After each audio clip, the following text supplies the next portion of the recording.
Welcome to the deep dive. Today, we're really digging into something many of you might be grappling with if you're expanding or moving into Asia. That's right. Specifically, navigating the world of office rentals in Manila. Yeah, it can seem pretty daunting. And, given moveandstay.com has been helping businesses with exactly this for, what, over 25 years now? We figured we could draw on that kind of insight. Exactly. Finding that right office space, it's such a critical step. So our mission today is basically to give you the essential knowledge, cut through the complexity. Make it manageable. Think of this as your fast track. We're aiming to cover the key things: costs, different kinds of spaces, the main business districts, leases, legal stuff, all the practical bits. Right, so let's jump in. Costs. That's usually the first hurdle, isn't it? Always. And it's not straightforward. The prices seem to vary quite a bit. They really do. Yeah. And location is probably the biggest driver. No surprise there. Right. So prime areas, think Makati or Bonifacio Global City, BGC. Everyone calls it BGC, right? Yeah, exactly. Those places, they naturally come with a higher price tag. It's not just the postcode. It's the whole ecosystem, the infrastructure, the image. Makes sense. You're paying for more than just the square meterage. What else influences the price? The building itself. Definitely. A shiny new grade A building, with all the modern systems, better security, efficient AC. That's going to cost more than an older one. Okay. And the actual space, size and layout. Crucial. Sometimes a lower per square meter cost looks good, but if the layout's awkward or inefficient, you end up needing more space anyway. So, efficiency matters for the bottom line. Good point. And the market itself. I remember reading some insights maybe from moveandstay.com about how things shifted during the pandemic back in 2021. Tenants maybe had more wiggle room. That's right. Market conditions always play a part. It created a bit more negotiating power for tenants then. It's always worth checking the current pulse of the market when you're looking. So can we put some rough numbers on this? Just average ranges? We can give some ballpark figures, yeah? Yep. Based on recent data, in Makati, you might be looking at, say, PHP 1,000 to 1,500 per square meter per month. Okay. And BGC? BGC tends to be a little higher, maybe PHP 1,200 up to 1,700. Right. And Ortigas? Yeah. More budget friendly. Generally, yes. Yeah. Ortigas Center often sits more in the PHP 700 to 1,100 range. Yeah. But remember, these are just averages. It really varies property by property. Got it. Averages, not guarantees. But okay, that gives us a sense. Now, beyond that base rent, what about the other costs? The hidden ones? Yeah, yes. The extras. You absolutely have to factor in CUSA fees, common utility service area fees. Right. That covers things like the lobby, security, cleaning shared spaces. Exactly. Then your direct utilities, Mm. electricity, water, internet. And sources suggest these can easily add another 30, maybe even 50% on top of your base rent. Wow, 30 to 50%. That's significant. It really is. And don't forget VAT. There's a 12% value-added tax on most of these expenses, too. Okay, so base rent, CUSA, utilities, VAT, anything else? Well, there are those indirect costs, too. Things moveandstay.com often points out. The time you spend searching, the hassle, negotiating contracts, the long-term commitment itself, it all adds up. It's a big decision, not just a monthly payment. Okay, so that's the money side. What about the types of spaces available? What are the main options? The market generally offers a few key types. The main split is usually between serviced offices and traditional offices. Okay, serviced offices, those are the plug-and-play ones, right? Move in, ready. Pretty much, like renting a furnished flat, as the analogy goes. They come with amenities, reception, internet, meeting rooms, often included. So higher monthly cost maybe, but lower upfront investment. Exactly that. Less initial hassle, quicker setup. And the alternative, traditional offices. Right. These are typically bare shells, a blank canvas. You get the space, but you need to do the whole fit out yourself. More like buying a house that needs renovation. More control over the design, I guess. Total control, yeah. And the base monthly rent is usually lower. But you're looking at significant upfront costs for that fit out. Time, money, effort. So which is better? It depends on your needs. But it's interesting. MoveAndStay.com's experience suggests for many established companies looking long-term, the traditional route often makes more financial sense over time. That's a key insight. What about co-working? That seems huge now. Oh, definitely.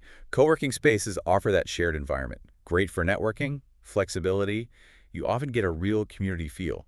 Good for startups or teams that change size a lot. So flexible leases, shared amenities. And how do private offices fit in? Are they different? Yeah, private office is more like your own dedicated lockable space, but it's usually located within a larger serviced office building or a business center. so you get privacy but still access shared facilities. More stable than co-working, maybe? For companies with steady growth? That's often the target, yes. Hmm. Companies needing that dedicated space but perhaps not ready for a full traditional lease yet. Okay, that clarifies the types. Now let's talk location again. Those main districts, Makati, BGC, Ortigas, what's the flavor of each? Well, Makati, as we mentioned, is the established giant, the traditional financial hub. Think multinational HQs, big banks, high-end shops. So prestige, established infrastructure, maybe higher rental rates reflecting that. Exactly. Excellent transport links too. MRT, buses, loads of dining, entertainment. It's got that prime address feel. Okay. And BGC, Bonifacio Global City. BGC is much newer, more modern, very planned. It's got a really diverse mix of businesses now, from tech startups finding their feet to large established companies. It definitely feels different, more contemporary, lots of green spaces. I heard it's quite good for smaller or medium businesses too. It can be, yeah. The infrastructure is generally excellent, and it has a real lifestyle buzz that attracts talent. It's very vibrant. Right. And Ortigas Center. Ortigas is sort of the established middle ground. It's been a business district for a long time, has a mix of commercial and residential. People might mention landmarks like the Currency and Ortigas complex there. And generally a bit more affordable than Makati or BGC. Typically, yes. It offers a good balance, still centrally located, pretty accessible, but often with slightly lower rental rates. So choosing the district really depends on your specific business, your budget, who you're trying to reach. Absolutely. You need to weigh up accessibility for staff and clients, the infrastructure quality, the kind of business environment you want to be in. Okay, decision made on the district. You've found a space. Now the paperwork. Lease terms. What are the key things to watch out for? Leases in Manila commonly run for 1 to 5 years. Often, you'll see options to renew built into the agreement. So shorter leases give flexibility, maybe for startups. Longer ones offer stability, maybe better rates. That's the usual trade-off, yes. But it's not just the duration. The specific terms within that lease are critical, and many are negotiable. Like the rental rate itself, obviously. That's the big one. Doing your homework on market rates gives you leverage there. But also look at clauses about improvements, who pays for fitting out or altering the space. Can you negotiate for the landlord to chip in for some of that? Sometimes, yes. Yeah. It's worth asking. Also, really scrutinize the renewal options. What's the process, how much notice, and the exit clause. Ah, yes. What happens if you need to leave early? Penalties. Yeah, can you sublet? Exactly. These are crucial points. And honestly, getting a lawyer to review the lease before you sign anything is highly recommended. It can save a lot of headaches later. Solid advice. What about escalation clauses? I've heard about those. Yeah, those are pretty standard. They allow the landlord to increase the rent periodically during the lease. Usually it's tied to inflation or market rates. So you need to understand how that works and budget for potential increases down the line. Precisely. No nasty surprises. Make sure Yeah. you know the formula or the cap. Okay. So we've got the lease sorted, but we talked about ongoing costs earlier, utilities, maintenance. These aren't in the base rent usually. Usually not. Electricity and water are typically based on your actual consumption. It's worth checking if the unit has its own submeter for accuracy. And maybe looking at the building's energy efficiency, better insulation, LED lights, could that save money? It definitely can impact your bills, yeah. Efficient AC systems, good lighting, it all adds up. And internet. Non-negotiable these days. Absolutely critical. You need to budget for the service provider costs, maybe phone lines, setting up your internal network, compare providers in the area for speed, reliability, cost. Okay. And maintenance fees, what do they cover? Usually the upkeep of common areas, lobbies, lifts, hallways, restrooms, security, general building services. Sometimes it's rolled into the rent. Sometimes it's a separate line item. So you need clarity on what's included. You do. Understand exactly what you're paying for. Having a clear breakdown or an estimation table like the kind moveandstay.com might offer is really helpful for budgeting these monthly operational costs. Right. Okay. Lease signed, costs understood. Now actually setting up the office, especially if it's a traditional bare shell space. Yeah, that's a whole project in itself. First, furnishing. You could go budget with flat pack stuff or invest more in proper ergonomic chairs, adjustable desks. Thinking about employee comfort and productivity long term. Exactly. Good chairs, decent break areas, maybe even some plants. It makes a difference to morale and well-being. And the fit out itself, if it's just a bare shell. That's the big one for traditional spaces. Yeah. Building walls, putting in flooring, lighting, power, data cabling. Costs can vary wildly. So get multiple quotes, factor in permits. Definitely. Get detailed quotes from contractors. And yes, you'll need permits, maybe architect or designer fees. Don't forget a contingency fund, things always crop up. Good tip. And technology, beyond just basic internet. You need reliable, high-speed internet, Right. probably fiber optic, maybe a dedicated server room. Think about printers, enough power outlets everywhere, strong Wi-Fi. What about security? Access cards, cameras? Depending on your business, yeah. Yeah. Access control systems, CCTV might be needed. And things like high-end computers, specialized software licenses, they all add to the setup and ongoing costs. It sounds like the traditional office really lets you tailor the tech setup, though. It does. More control over your infrastructure long-term, but it requires that upfront investment. Okay, almost there. Last area. Legal considerations. Not the most fun, but essential. Absolutely crucial. First off, understand that lease agreement inside out. It's legally binding. Read every clause. And get legal advice before signing. Strongly advised, yes.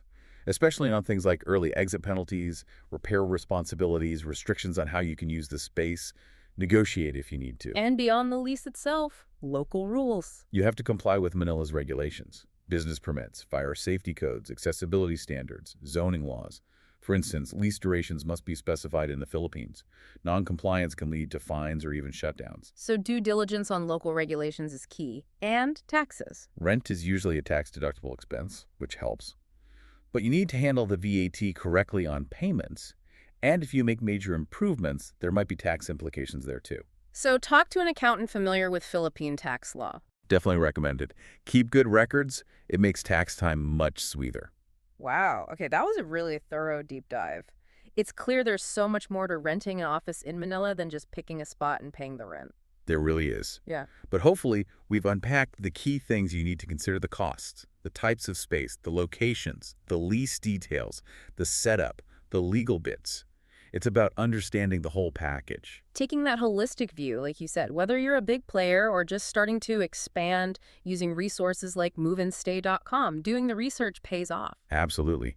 Being informed is your best asset in finding the right space for your business. Right. So here's a final thought to leave you with. We've talked about the main districts like Makati, BGC, Ortigas, but Manila's constantly evolving, right? There's rapid development happening in other areas too, sometimes outside these traditional CBDs. That's true. The landscape is definitely shifting. So how might that changing landscape affect office rentals over, say, the next decade?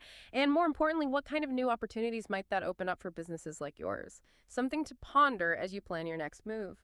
Thanks for exploring the deep with us today.